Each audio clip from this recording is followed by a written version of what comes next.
before we start. This session will be conducted in English, and we will have simultaneous interpretation into Spanish. I'll ask our interpreter to explain how the interpretation will work tonight. Ruth, please. Thank you. I will repeat this message in English. Para hacer uso del servicio de interpretación, por favor desplácese a la parte inferior de la pantalla de Zoom, donde aparecen los controles.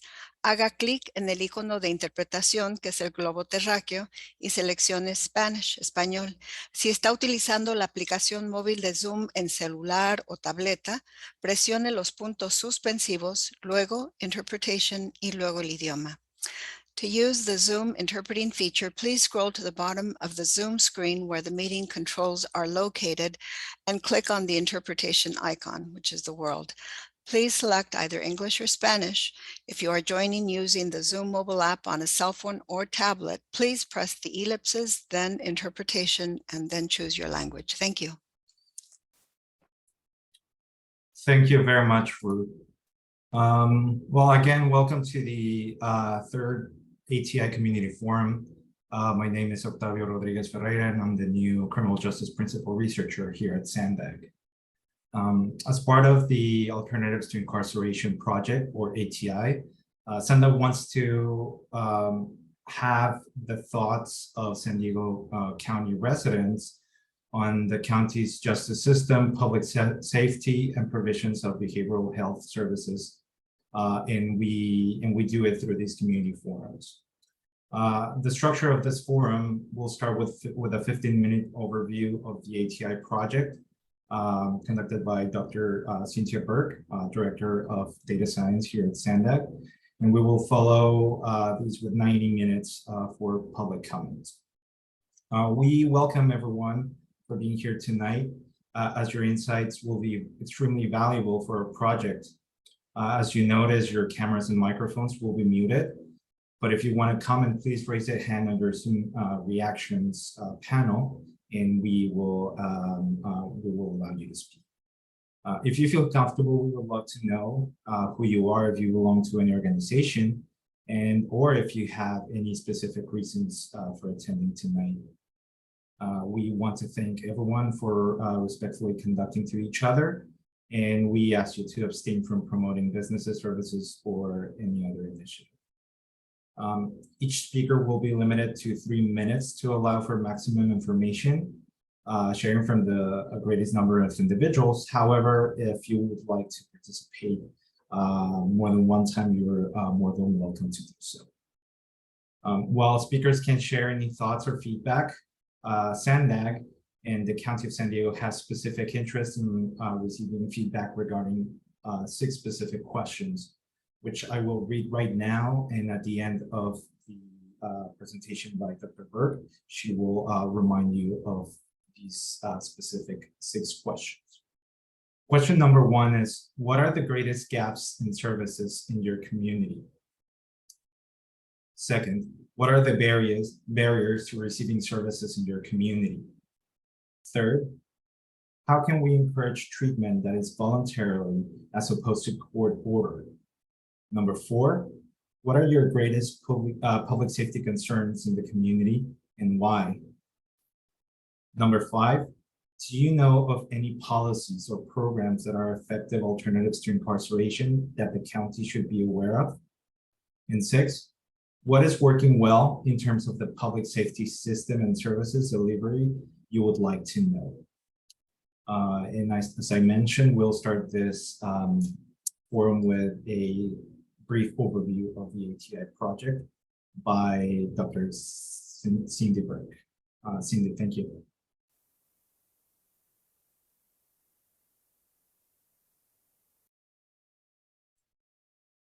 And I think you're muted, Cindy.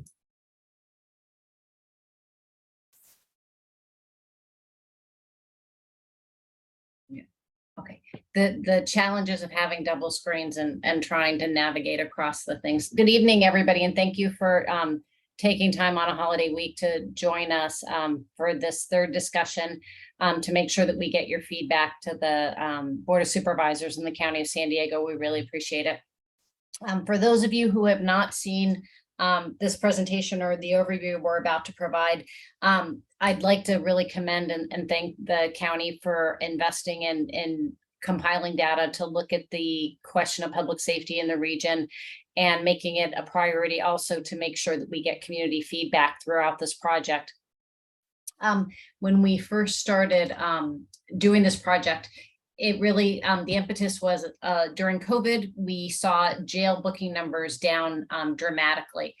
This shows a slide that was shared at a Board of Supervisors meeting that pre-COVID, which is defined as January 2018 through February 2020, there was an average monthly number of bookings just over 6,600.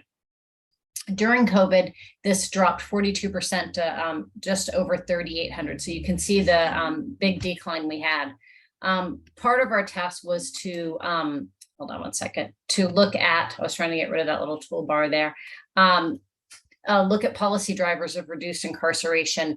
And it was really impossible to say what one factor led to a certain amount of decrease because many of the policies were being implemented locally, and then also at the state level, some policies might have gone out of effect and then gone back into effect.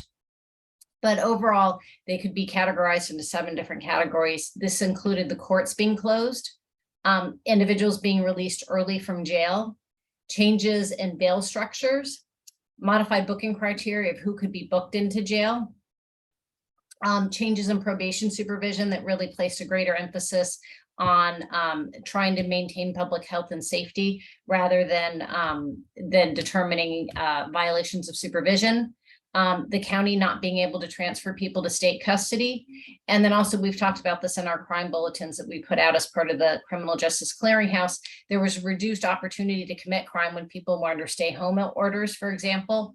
And also law enforcement was only doing proactive policing when it was absolutely necessary.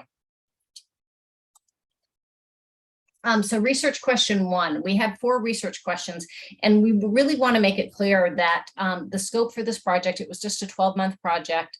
We are trying to get a little bit of an extension on it, is conducting a data-driven analysis on how the use of jails changed pre-COVID to during COVID with a focus on identifying policy interventions. So again, as I started out saying, we really want to make sure this is data-driven. And then we also, the goal is to come up with policy recommendations. It's not just an exercise in compiling data for the sake of having something on a bookshelf. The county is very interested in actually having some information that could be provided back to them.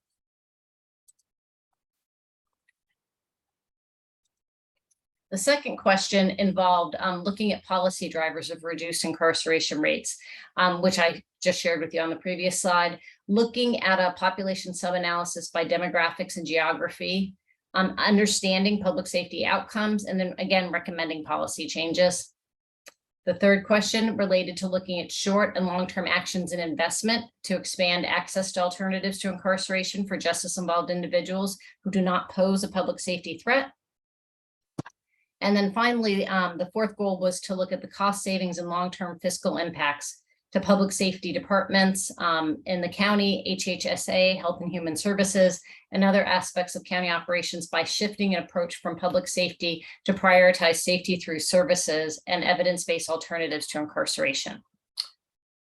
So kind of summarizing those 4 goals into exactly what is SANDAG doing for this project. And again, it was specifically laid out in our contract with the county, was first looking at jail data. And that was a report that we shared with the County Board of Supervisors that we can provide a link in the chat to when I'm done with this presentation, that looked at how did the jail populations change over time? How did the length of time individuals were in jail? How did that change over time? What were the charges people were most likely to be booked into jail for? We also are looking at who has continued contact with the system. We have data from something called ARGIS that we're linking with the data from the county to understand those individuals who weren't booked for low-level offenses, what was their ongoing contact with the system and for what type of offenses possibly. We're getting ready to start looking at doing a gap analysis. And this is understanding what are the needs of the population by looking at probation data, as well as the data that we compiled from our community survey, understanding what services are funded by the county around the county, and then understanding what the barriers of service are so that we can provide, again, recommendations to the county regarding what service needs are there that maybe aren't being fulfilled. And even if a service is there, what might be a barrier for individuals to get that service. We're also looking at proven and promising programs that could either be expanded in San Diego County or brought here if they have been successful in other locations around the world.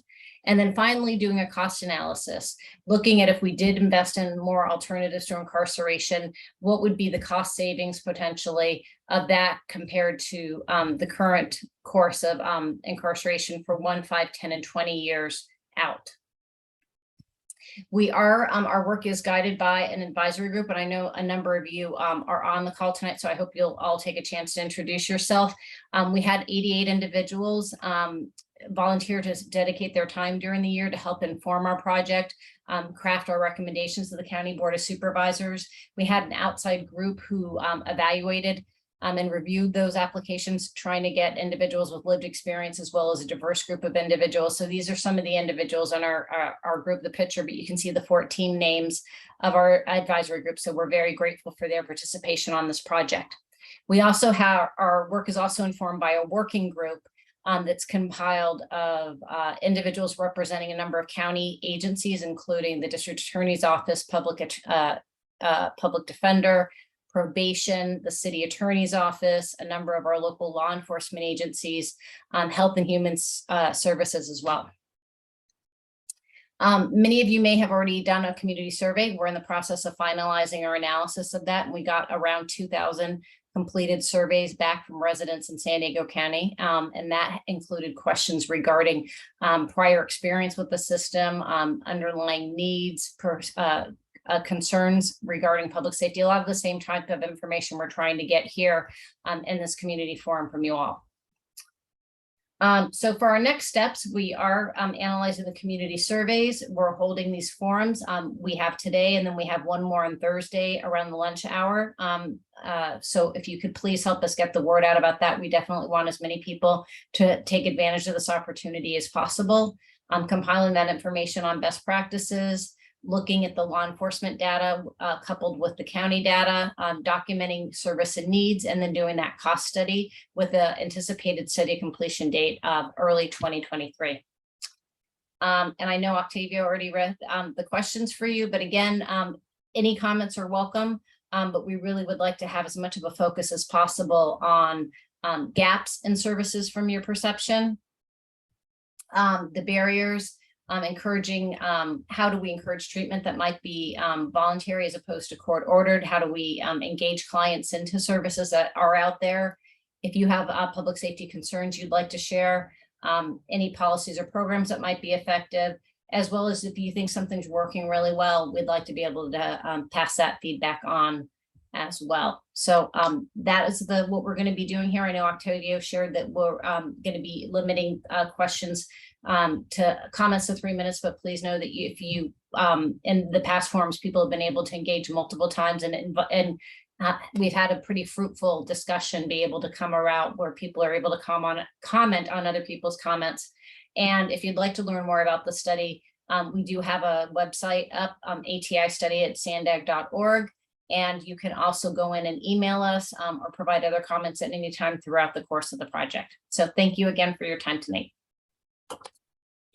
Thank you very much, Cindy, for your presentation. And again, I will remind you that we will have up to 90 minutes for your comments and your participation. So please, if you have anything to discuss in this forum, please raise your hand in the reactions panel in the bottom of the screen. We will have a timer to show you the remaining time, so you will be aware of that as well.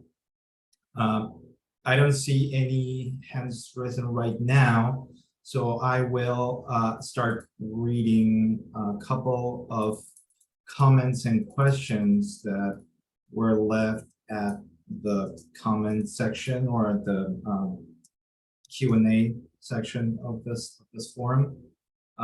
First was, Hospitals and emergency departments often become the default due to lack of sovereign centers and law enforcement avoiding jails. We have heard from PERT that due to the efforts to avoid incarceration jail, they must use hospitals as the default. This is unsafe for all involved. We need more sobering services. We need more behavioral health services paired with housing. How will this initiative support the local healthcare system not being the default place? I will, later on, I will ask some of the advisory group members or our director, Cindy Burke, to address directly some of these questions. I'll have another, three other questions that were posted in the Q&A section. Then following one is from Anita Turner. And the first one is, are you considering racial data and racial discrepancies in arrests? That's number one. And number two, have you looked at the original PROTECT Act from the community that offers concrete steps to combat racial profiling? The next question we had in the Q&A section is, how will care courts complement this initiative? Again, I will ask probably our members of our advisory board that are here tonight. I want to acknowledge Betsy, Bill, Juan, and Manny who are present here tonight. And if they have something to add or comment about these questions, we will thank you a lot. We have an extra question here. And again, I'm happy to read it later on, so you don't miss anything about these questions. But we have another one. Are there any efforts aimed to helping San Diego County youth? Will there be efforts to address juvenile detention centers? Again, I will read it. I will read the questions later, but I will ask people from the forum to raise their hands if they want to share some thoughts. Yes, indeed. Go ahead. Yeah, I can't see the chat right now, but I just wanted to address some of the questions that I heard. I know that was a lot there in the chat. We've been unable to have the chat open in other forums, so we really do hope that the chat function, if it does stay open, doesn't serve as a substitute for the dialogue that we're hoping to have. In regard to juveniles, the focus of this project is on adults. So there is a focus on, we've gotten direction from the Board of Supervisors to look at youthful offenders in the adult population, 18 to 25.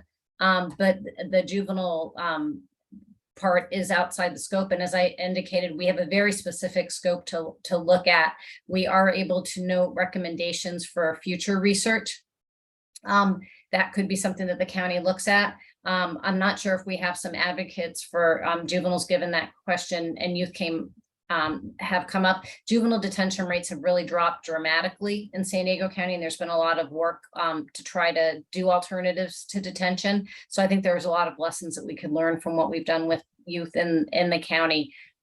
In regard to racial disparities, we did do some of our analysis looking at individuals who were in jail and their length of time by race, and are digging into that a little bit deeper. Going back to arrest again is outside the scope of this study. Again, it's very specific about just what happens once somebody has law enforcement contact and what's under the purview of the County of San Diego, not all the law enforcement agencies necessarily. So that would be a different type of effort to look at. So just to address some of those questions, and I'll try to figure out where the chat is, or if there's other questions that we need to go back to.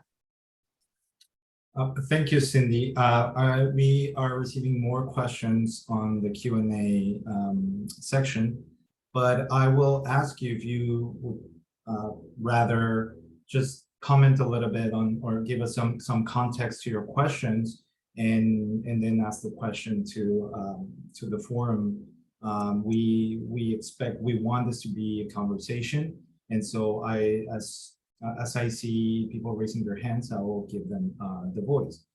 And I want to thank Manuel Enriquez, who's raising the hand, and we will give Manuel the opportunity to share with us their comments and their thoughts. Manuel, please, thank you very much for participating.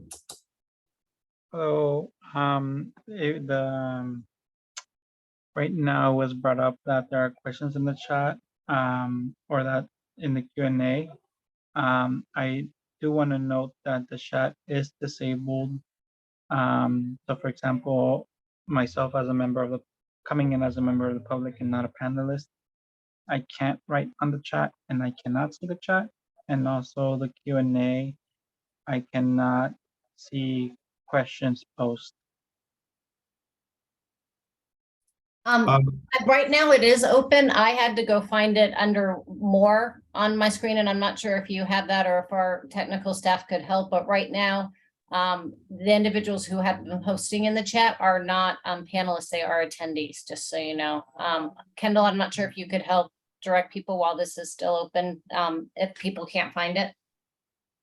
No, I click on something that says that I click on the chat bubble, and my option says chat disabled, and then I click on the Q&A, and it allows me to ask questions anonymously, but it doesn't show me the questions asked as you would typically see. Oh, okay. I guess, okay. That's helpful to know that you all aren't seeing the questions. So I appreciate Octavio reading them out to everybody. We'll be typing up answers. And I think he can keep going to that. But again, if we could try to maybe focus a little bit more on the discussion, since people can't see all the questions that are posted there. I will try to, Octavio, while you focus the discussion, I can try to copy and paste in the answer and see if that comes up for people. And this will be part of our transcript that we post to the website. Yes, yeah. Cindy, and apologies, Santa production here. What should help is as you're either typing the answer or answering them live, they will go into an answered queue, and we should have an option to post them out to those who can't see it, so they could actively see it, or the copy and paste would also be a good option. Great. So I'll answer the questions that are in there, Kendall, right now, but if we could turn that off just so that we can have more dialogue and it's not just us reading questions. I think that has gone really well with the other forums, especially since people can't see the questions.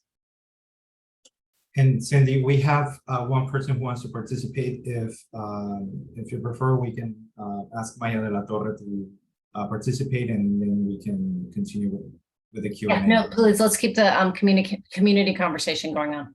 Yes, so Maya, thank you very much for coming tonight and for participating.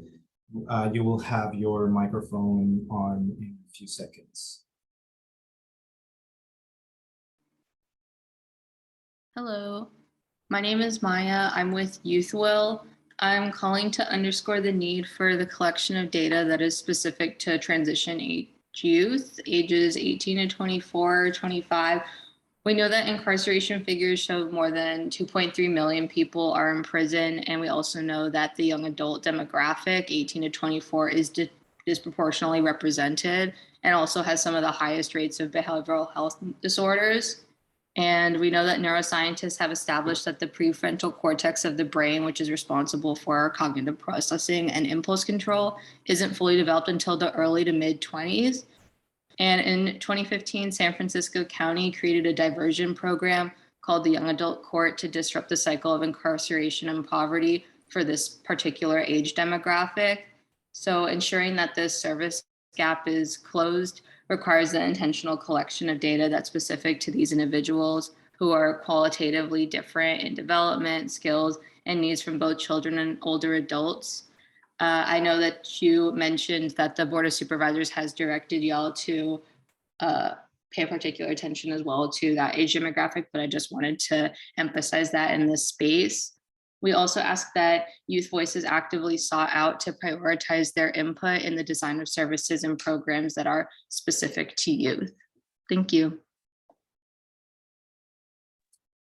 Thank you. Thank you very much, Maya. And yes, even though this program is exclusively focused on adults, any relevant information on juveniles will be extremely helpful, especially with, as you mentioned, the Young Adult Court in San Francisco as as a program or an institution that that has worked. Thank you very much for sharing your comments. I don't see any hands in the reaction panel, so please don't hesitate to participate. This community forum will actually depends on actual communication and dialogue among the participants. So we encourage you to please share your thoughts with us in the forum tonight. Well, we have more people participating. Maybe we can read some of the other questions that we have here in the Q&A section. Octavia, I'm going through and typing them up. I guess I'd like to really ask if maybe, I know Betsy and Bill are on the call, if maybe they or Manny might be willing to share some of their input and involvement on the advisory group to really try to get more of the discussion going live with people rather than just reading the responses. I've answered most, I'm catching up on all the questions, but I think that I'd really like to encourage the live discussion to the degree we can. We have a lot of people on here. We have about 28 people on here. So please, if you took the time to call in, we really would like to have your input and your thoughts. Yes, certainly, Cindy, and I see Andreas and Julian wants to participate. Andrea, please. Thank you very much for coming today. You're very, very welcome. So I'd like to, and I haven't been to the other discussions and I was a little late to this one, so maybe you've already discussed it. If I have, please forgive me. But, you know, I was, and just to let you know, I'm co-chair of San Diegans for Justice, and that is the organization that led the campaign on Measure B and the creation of the new Commission on Police Practices. Also, we're working on redesigning CLRB. I won't go into detail about all that, but so, you know, I work in this space in a social justice sense. And in talking to people, in fact, I was speaking to a former head of the California Department of Corrections. And this person was telling me that, or was explaining to me that there are many people who think that jails should not be run by sheriff's departments. And that when that happens, there is not just a law enforcement, but a punitive flavor to the jails, as opposed to having a rehabilitation and a safety aspect, because you all probably know the percentage of people who are in jails who've been convicted of no crime. And so punishment is simply not in the least bit appropriate for those people. And even those people who are there as a part of some kind of sentence, it is jail, not prison. And we should be looking more toward rehabilitation, so rehabilitation and safety. And so instead of having a sheriff's department run the jails, there should be someone running the jails and an entity running the jails that is set up specifically for rehabilitation and safety. So I'd like to understand more about if that has been part of the conversation, if it is part of the conversation, and if there's been any talk about what that would look like. Thank you. Thank you very much for participating, Andrea. And for your, I can take a stab at answering that. Thank you so much, Andrew, for your work on behalf of so many people in San Diego County. We're doing a best practice literature review, and all the notes that this form will be transcribed, and we're going to be summarizing the results. And I think that that's an example, that's perfectly what we wanted in here, of trying to get your all's feedback about what could be done or could be done differently. And I'm not familiar with any research that looks at having detention facilities for adults that are operated by somebody else other than a law enforcement body, but we'll definitely be looking into that. And This is all this feedback. Again, we have, I believe, at least 4 members of our advisory group will be discussing this. And that's the type of feedback that we want to put with the data that we're compiling to go to the Board of Supervisors. So thank you for sharing those thoughts, and we'll be using it as a springboard for more of the work that we're doing. And if I may, I believe that there is one jurisdiction that does in California that does have a different model, a different entity that does the jail. And I suspect there are probably others also throughout the country. So I think you'll be able to find examples of those. Great. Thank you so much, Andrea.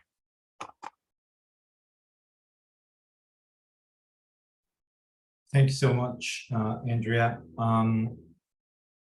We will be typing your questions from the Q&A section, but please, we encourage you to share your voice, to have the opportunity to share your voice and ask questions to the panel live.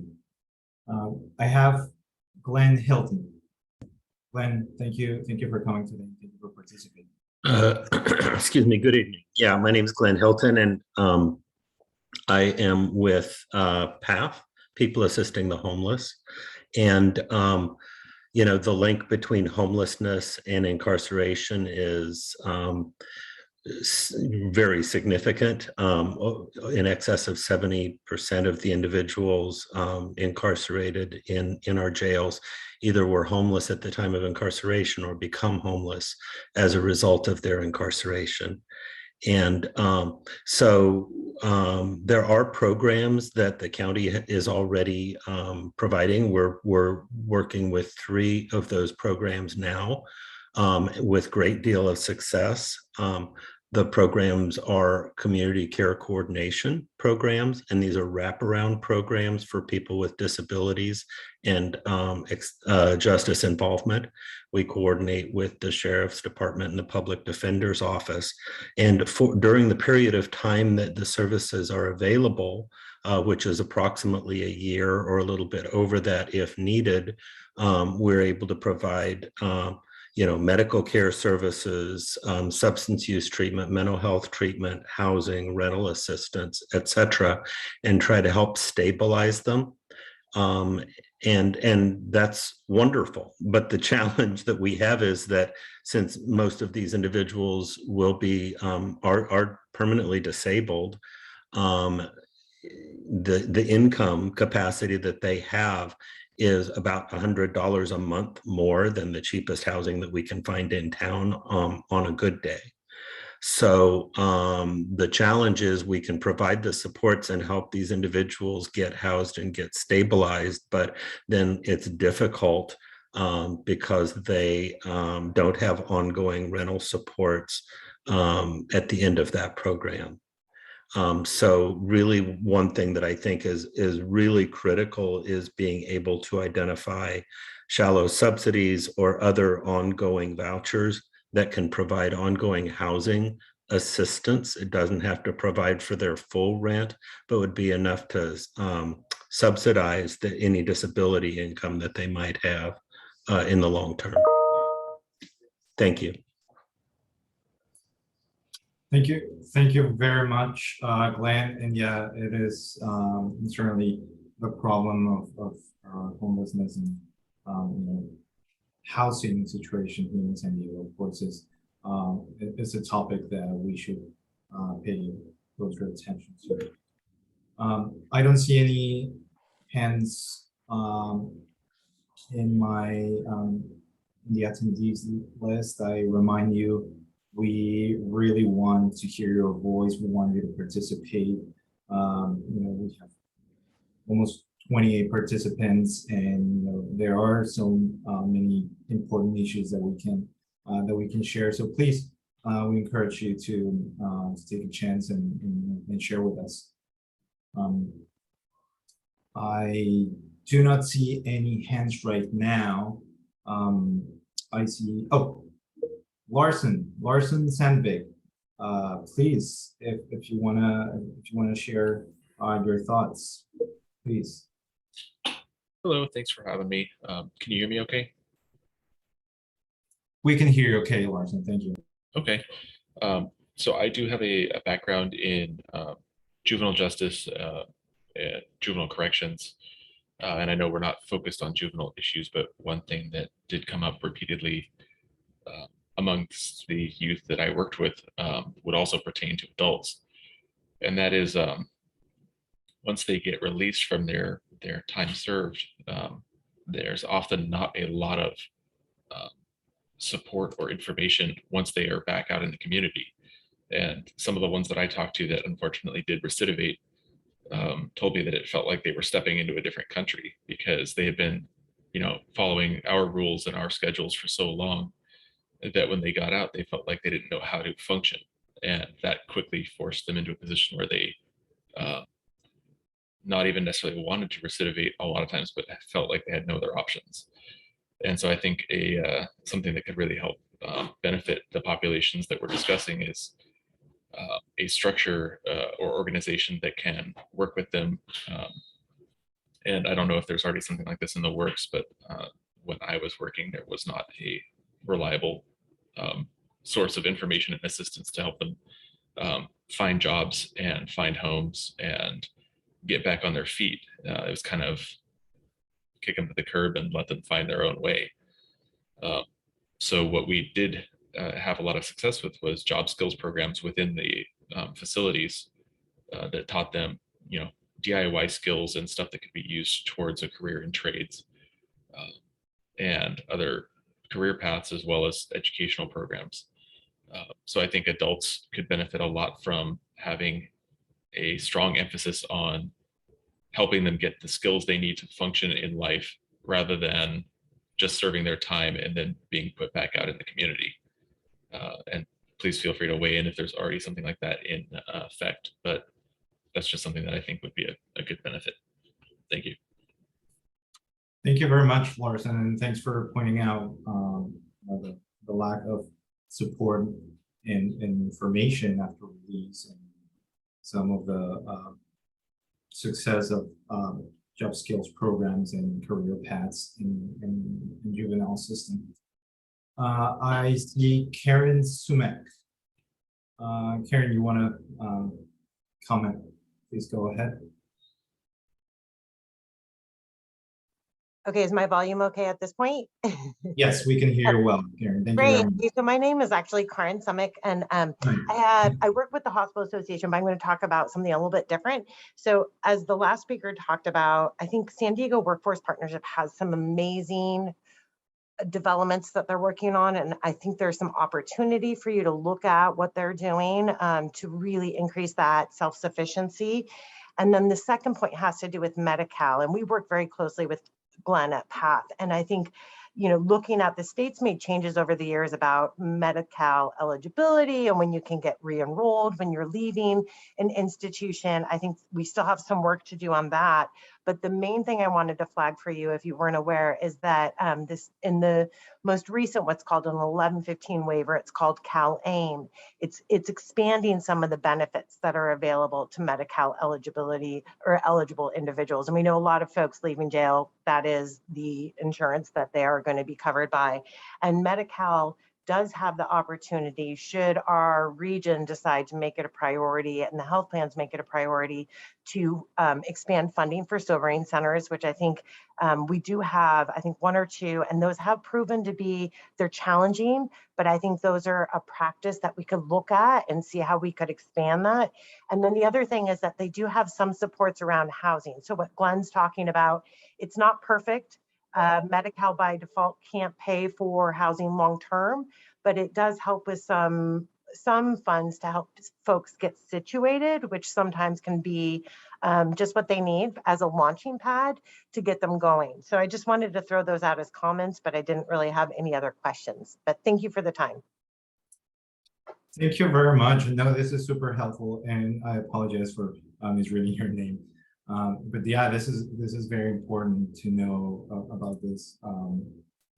Programs that are available that could address some of these issues. I see Andrea St. Julian again, and then I'll ask Betsy to also comment. But first, Andrea, please. Yeah, and there's just one thing I forgot to add, and I'm not sure if it's exactly relevant to what you're doing, but I think also the fact that the 911 system is run by the sheriff's department is also an issue. It's kind of like, you know, if you were a construction worker with a hammer, everything is a nail. You know, if you're a surgeon, your advice is always going to be to cut. When you have the sheriff's department running 911, every situation is looked at as being solved with sending out an armed officer. And I think that that is a real problem. And to the extent that it's possible or feasible, I think that we should also look at whether 911 should be run by the sheriff's department or some other entity. Thank you very much, Andrea. I'll have Betsy Jackson next. Betsy, please.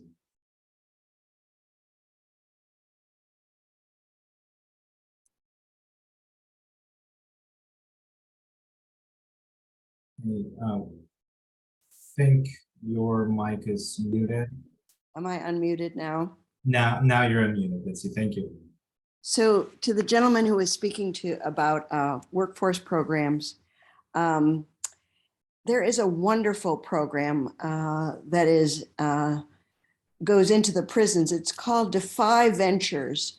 And Defy Ventures has the assumption that men and women who are in prisons, when they get out, the opportunity to get employed is very, very difficult. And so what they do is they train entrepreneurs in training, meaning they help these men and women figure out what kind of work they might do as their own business. And then they're trained in business skills and other interpersonal skills and customer relations and how to present their message about the work they'd like to do. And members of the community go inside to the prisons to listen to their pitches about their particular businesses. Once they've gotten this 8 or 9 weeks of training while they're in prison, and they make their pitch about their business several times over in a cycle, a round robin cycle of appealing to various groups. And then the groups that are the individuals that are nominated for having some of the best ideas are given money that is kept for them when they get out of prison. And the program is wonderful, not only because what it does for men and women inside prison and the kinds of skills and training and development and interaction that they get that's so positive, but they're also part of Defy when they get outside of prison, and they're also helped there. So there's some wonderful things going on from their perspective around the development of job skills in a way that's much bigger than just teaching jobs. It's getting people to think about really working and having a career. And I think that's positive. Thank you. Thank you very much, Betsy, for pointing out this important program. I have next Piggy. Hello, I'm Piggy. I'm with Asian Solidarity Collective. I just kind of wanted to maybe talk about some of the things that we've been working on in our community. As far as our Asian community, we've been doing community surveys. We call them pulse, but it really is all about kind of assessing where our community is feeling on resources, needs, and safety. So far we've collected about 200 or so surveys, and the responses have been kind of showing the need for alternative interventions, mental health resources, political education, housing support, rental assistance, and developing community care safety practices that specifically do not rely on law enforcement. So a lot of the things that we've been talking about amongst our community is creating trainings for bystander and de-escalation, services for therapy and mental health with culturally appropriate or sensitive trauma-informed professionals who can really build with our community members and and kind of develop what it is as far as community care, what that looks like for us, and really just building with one another. Another thing that I feel like I want to uplift is really supporting grassroots organizations who are on the ground doing the work, and really supporting organizations that are really coming up with ways to be able to welcome our community members who return, and to provide sustainability, get them involved in community organizing so that we can follow their lead, and develop practices and programs that can really uplift our adults, right? Because the topic is on adults. However, we do know, like, when we focus on the youth, you know, this is what we're talking about when we say alternative, is that it's preventing, it's getting them engaged so that when they're older, it's like an each one teach one process. So that's something I wanted to lift. And also on mental health as well, Andrea spoke earlier, really creating things that are mental health crises, or that can rely on specifically without law enforcement. Yeah, sorry, kind of just wanted to throw that in there. Thank you. Thank you very much, Peggy, and thanks for sharing. We still have about an hour for discussion, so please, I encourage you, if you haven't participated, please do so. Please share your thoughts. If you have already participated, please do it again. We will be again, this is going to be very useful for us to whenever we present our findings on this project. I see next in line Lon C. Lon? Yes. Hi, I'm Lon. I'm also with Asian Solidarity Collective, community organizer, also formerly incarcerated. I paroled recently in December, so I'm out like about 7 months now. And one of the hardest things is having some type of job training that actually pays while you're training, because while I was incarcerated, I had all these plans about going to school, doing this, doing that, and you know, like the plan seemed great while I was incarcerated, but then when I came home, reality hit to where I needed some type of income, because I needed clothes, I needed, you know, like various items for myself, and having a kid as well, I had to take care of her.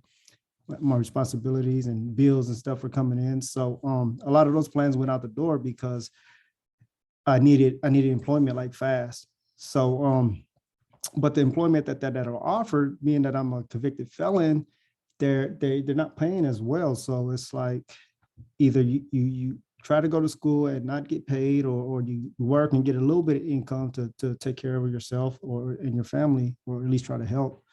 So what I'm saying is, there should be more programs like work training programs where it's like skills that we could obtain, as far as like either whether it be construction trade or whatever the case may be, to where it's on the job training, or it's a training program where we're also getting paid. So we're not sacrificing school or education over a little bit of income. Yeah, so we have to look at it also, like some of the crimes that are that were committed, or either drug crimes or theft or stuff like that that folks are being sent to prison for, and the reason behind that is because they needed income, and when coming home, they're still going to need that same type of income. So I'm saying, like, if we get some type of paid training program, like a skill, that would be awesome. I mean, I remember back when I was a teenager, there was a program called Job Corps. You know, I mean, if there was a program, something similar to that, to where they could learn a job trade or a skill and get paid at the same time. That's it. Thank you. First of all, thank you very much, Lon, for sharing your experience, and of course for kind of making us think about the real challenges of the programs, or the people that go through these programs, and some of the challenges that reality will face after release. And second of all, I want to thank you for the time that you have given to the advisory that's your group for this project, and of course, your participation in your experiences are extremely valuable for the project. So thank you very much again. Welcome. I don't see any other comments or any other hands. Again, please, if you have participated already, don't hesitate to do it again if you haven't shared with us. This is going to be very, very important for this project to have community voices reflected. I see that Glenn had the hand. Yeah, your hand. And yeah, please go ahead. Yes, hi. Yeah, I was reluctant to double dip, but given that we seem to have enough time, thank you for that. I really want to thank you for asking about how we can encourage voluntary treatment. I know there was a question in the Q&A earlier about care court and how that ties with this. And you know, I know the intentions of care court were to create a voluntary pathway to treatment. However, when the threat is that if they don't succeed with that they get involuntary, then it's not really very voluntary. And that then kind of risks further alienation for those that really need to be connected rather than alienated. Our current behavioral health system is already overburdened.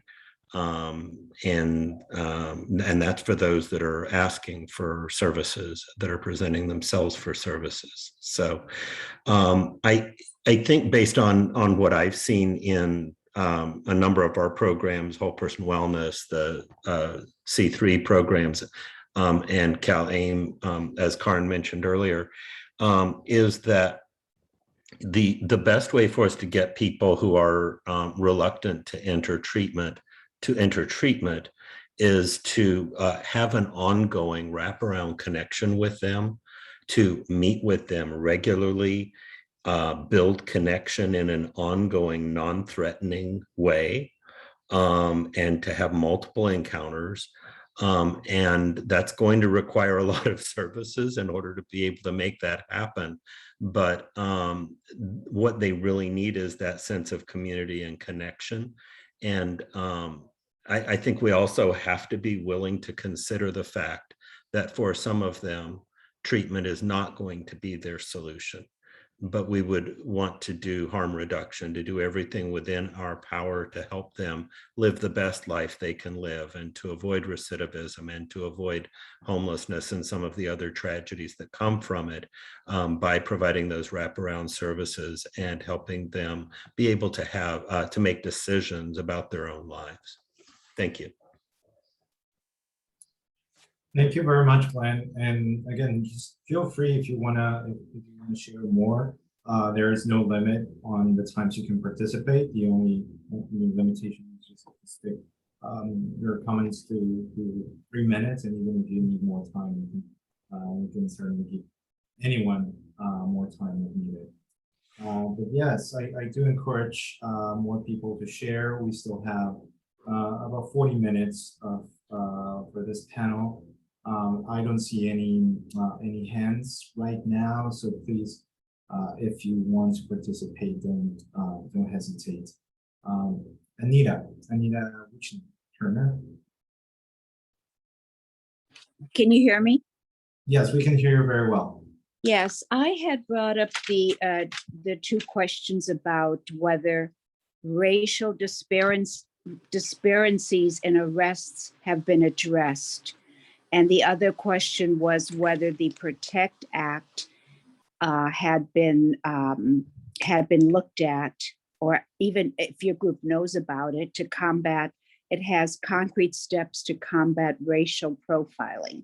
The original one, it's being whittled down, but the original one is the actual PROTECT Act that is very, very useful to your group. So I heard someone say to Andrea that her question about whether the jail could have a rehab and safety portion on it would be, it said that would be looked at the best practices portion. Now, when is that addressed? Is that in the next chat, or which is on Thursday, or when will the best practices portion come into play? Best practices are one of our required pieces for the study. So it's something that's going to be compiled for our final report towards the end of this project. And we'll be compiling information. We're in the process of doing that right now. So when we have a draft report ready, so it's not something we're going to have on Thursday. It's us trying to examine everywhere that we can. These community forums will be helping us also to guide that. And we're also looking at the different intercepts, the intercept model of where there's different places that services could be provided. And that's the framework that we'll be using. So are you saying that Andrea's question would be addressed? How will it be addressed? I'm just curious. Well, so I can't remember, I'm sorry, all the questions that I answered, but in terms of the questions that people. I can't hear you. And I also wanted to acknowledge that we are doing best practice research of looking at, sorry, can you hear me? Well, I couldn't hear you before this, before you didn't finish you said something before this, you were muted, I'm sorry. Me? Yeah, no, I'm sorry, my Zoom just quit unexpectedly. Is everybody still there? I'm here, yes. We are, Cindy.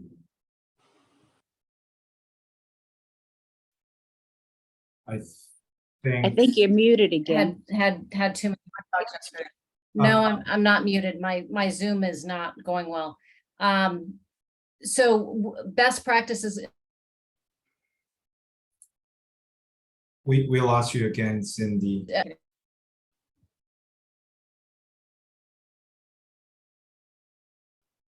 So I think we lost Cindy for a little bit. So now I see you back, Cindy. Let's give it a try. Oh, well, thank you. Zoom is not happy tonight. Zoom had too many hot dogs yesterday, I think. So we are doing a best practice review that's like a lit review, and we're trying to identify programs that should be recommended to the County of San Diego. So that's not something that's going to be done on Thursday. We're using the dialogues and the conversations we're having here to help guide that literature review we will be doing, and then also helping to craft those recommendations. So that's going to be part of our final report for this project. I guess my question is that I'm curious, where are you getting information for the best practices from the community? We did our community survey, and we have chances here, these 4 community forums. Anybody could share information about a program, but we're also doing academic journal reviews. We're also doing practitioner journal reviews, looking online. So we're trying to use every method we can to compile, if anyone was doing an academic, for example, best practice or literature review, that's what we're doing.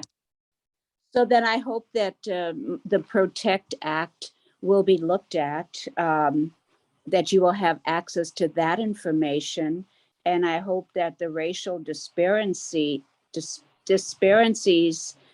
in arrests will be looked at also at some point. And how does the public then get the information that you compile? My last question. So again, the racial disparities in arrest is beyond the scope of this project, but what we are able to do is to provide feedback to the Board of Supervisors that this was a concern of the community. So we can make that be a recommendation for future research or investigation.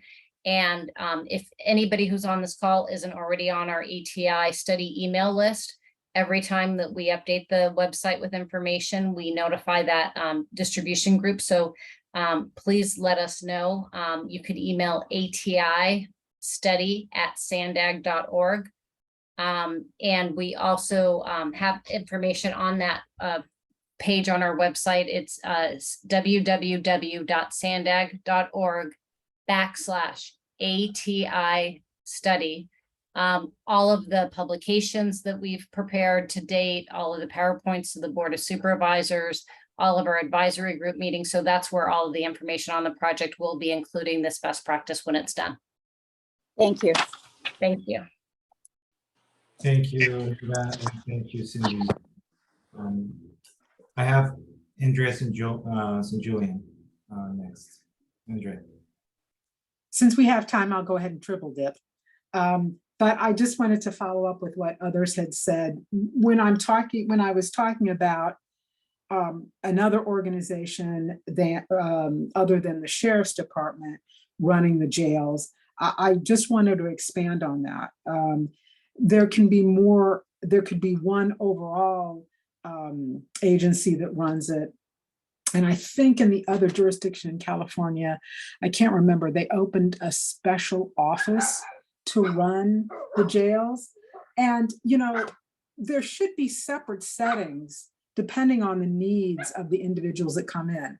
Far too many people have died in custody because of mental illness. Far too many people have died because they are in need of medical care, including medical issues addressing with respect to drug use. And there shouldn't be one setting for all of these people that you just lump them in. There should be a particular setting for those who need mental health issues, who have mental health issues and need real treatment. It is barbaric to put very mentally ill people in a general prison population. I had one person tell me a story, a young man who was incarcerated wrongfully, and actually his case was dismissed, and then he won a very large lawsuit against the city and county for it. But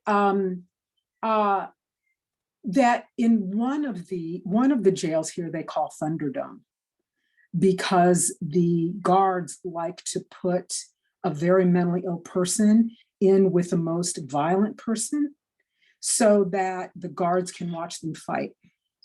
And basically the violent person will beat the very mentally ill person to a pulp. And this one young man was telling me that he was sure one of those men that happened to was killed. He just is sure that's how badly he was beaten. And so I think that whatever facilities are set up, they should be separate. You know, one should be for mental health. Another should be for people who are incarcerated and just also happen to be without housing. And you have the purpose of that is to get them into housing, right? The same thing with mentally ill people, that the purpose should be to get them into appropriate treatment, stabilize them, and they can get into treatment. You know, people who are incarcerated awaiting trial, that the court decided not to give them bail or they can't make bail, they should probably be in a very relaxed setting since they haven't been convicted of anything. And then other people who are and who in fact have been convicted and they're there in jail, it should be full-on rehabilitation so that when they come back out into society, they are able to fully integrate into society. So I would really like to see, you know, some entity running the jails that really cares about these people as individuals and understands that they're going to come back into society. And when they come back into society, we want them coming back as fully capable residents and citizens, you know, not with some, you know, scarlet letter attached to them, because that doesn't help anybody. Doesn't help those individuals who are incarcerated, and it certainly does not help the community at all. Thank you. Thank you. Thank you, Andrea. Cheryl is next.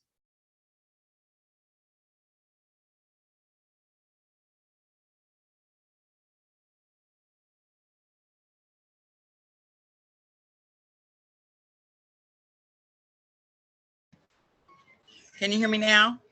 Yes, Cheryl, we can hear well. I think I talked about this a little bit before.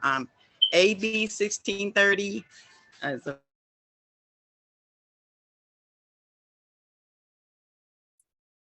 Cheryl, we lost you. I don't know if something's going on with your connection. We cannot hear you. It's an alternate to incarceration, because it will open up opportunities for mentally ill people to receive treatment and not be just rushed through a court system. My son, Moms Against Torture talks about my son's story, Jordan Jackson, and he was rushed through a court process and not in the proper headspace, and end up in prison, and is not thriving, and that's so unjust. And I just wish CDCR would relinquish their expectancy to provide mental health treatment to their residents, because I hear that they're police first and then they're mental health professionals. And I feel that needs to change. They should be skilled mental health professionals providing treatment to mentally ill people, because it's vital and it's crucial to their survival. And many people are dying, like Miss Andrea St. Julian said. And I appreciate her for saying that. Their lives are important, and many people are dying, I feel, because they are in the wrong place. And CDCR is looked at and expected to provide mental health treatment and are not qualified, and people are losing their lives. So AB 1630, vulnerable defendants' right to a fair trial, is definitely an alternative to incarceration. We are on Instagram, Moms Against Torture, and Facebook, Moms Against Torture, to learn more about this movement, this law that we hope to pass. Thank you. Thank you, Cheryl, and thanks for coming back to the forum. We lost you for a minute at the beginning, but I think we got the message of the mental health professionals providing mental health services. I have Pat Warner next. Pat. Yes, thank you. I cannot agree, as a health professional, I cannot agree more with, I think it was Andrea said, we need some sort of system that is not one size fits all. We need to have people triaged right from the very beginning to see what their needs are, how come they're there, what room or facility to put them in next. But the idea that, you know, you just have a jail and everybody is kind of in there it's just ridiculous. And you know, it only guarantees very poor outcomes, which we're certainly seeing with deaths in custody. And I hope people start waking up to, you know, people that may not care about deaths in custody, at least care about $1 million lawsuits that our taxes are paying for, you know, for all these inequities and unjust outcomes. So thank you for having this forum. I think it's a great project. Thank you very much, Pat, and thank you for your comments. We still have probably 20 to 30 minutes more on this forum. If you haven't participated, we encourage you to do so. If you have, we would like to hear you again. Again, this forum is for you. We want to hear your voices. We want to inform our research, our investigation with the best information available, and that includes all the opinions and thoughts that our community can share with us, so we can draft a report, final report that takes into consideration many of these issues that we might not have data on, but maybe you have a lot of anecdotal information on. And so, you know, this will be extremely helpful for us to, especially when we're looking for best practices. What types of of programs are working that you know of, or what programs are not working, or what types of services should we have? What are your concerns regarding public safety and all? So please, we encourage you to participate. I don't see any hands right now, so I don't know if any of the advisory group members or Cindy want to comment on some of the questions that were posted at the beginning of the forum, or have any other thoughts that they want to share with us.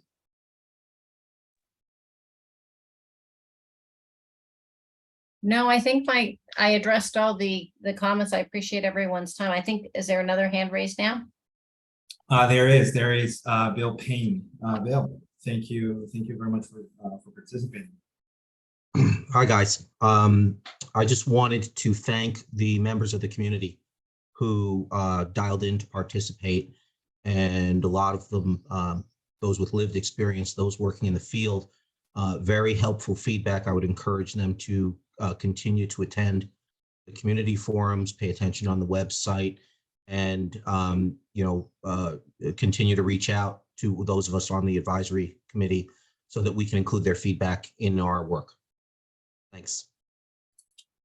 Thank you very much, Bill, and of course, thank you for the work that you've done for this project as part of the advisory group, and especially for pointing out that it is important to know real life experiences.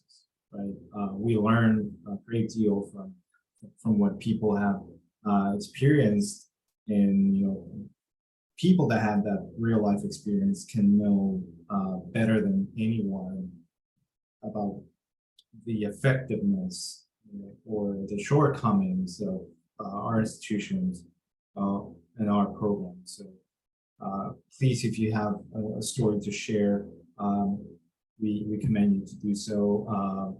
Please, this will be very, very, very helpful to have your views and thoughts, and to complement the data and research that we can compile.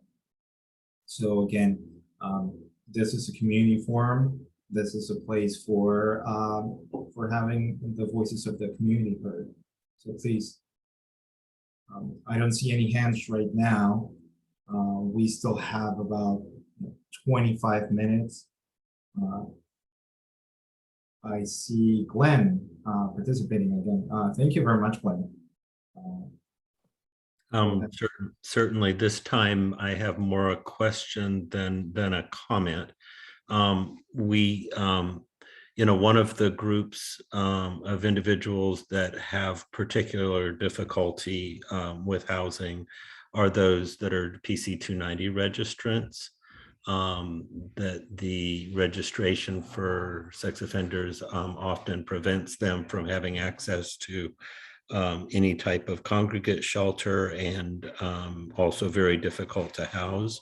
So I'm curious about what thoughts people on this call may have around potential solutions to increase housing availability for PC 290 registrants in particular. Thank you. Thank you, Glenn, for your question. I don't know if anyone from this group would have an answer to Glenn's question.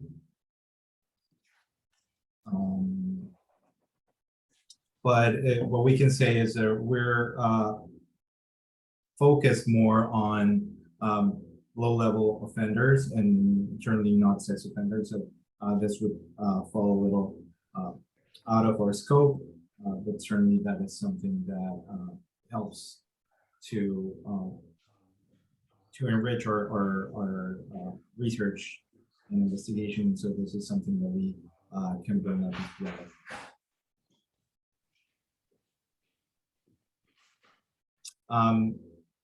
And again, thank you, Glenn, for participating.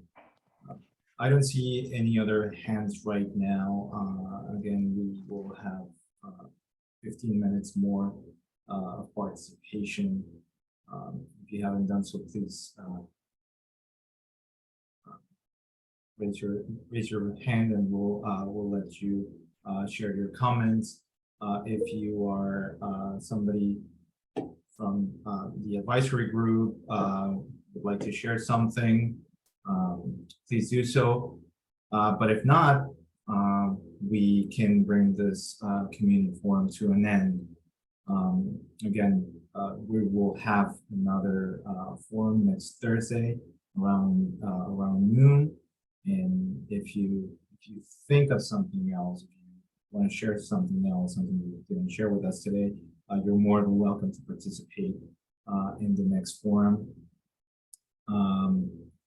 And thank you all for being today. Thank you all for sharing your thoughts, your comments, your stories. Again, this is something that will help us to make better, to draw better conclusions on the current system, the current services institution, and especially to figure out the best or the viability of these and other alternatives to incarceration. So if there are no other comments, I would like to thank the community members who participated today. I want to thank my colleagues at SANDAG who made possible this meeting. I want to thank Dr. Burke, our director, for presenting us with this relevant information, and our interpretation services as well. And again, to all of you who participated and made your voice heard. So thank you all. On behalf of SANDAG and the Alternatives to Incarceration program, we want to thank you for sharing with us your opinions. If you think of anything else, again, you can come to the forum on Thursday or send us an email to atistudy@sandag.org. That is atistudy@sandag.org. Or you can find more information about the project in sandag.org/ATI study. Thank you very much for coming tonight, and we hope to see you again in our next community.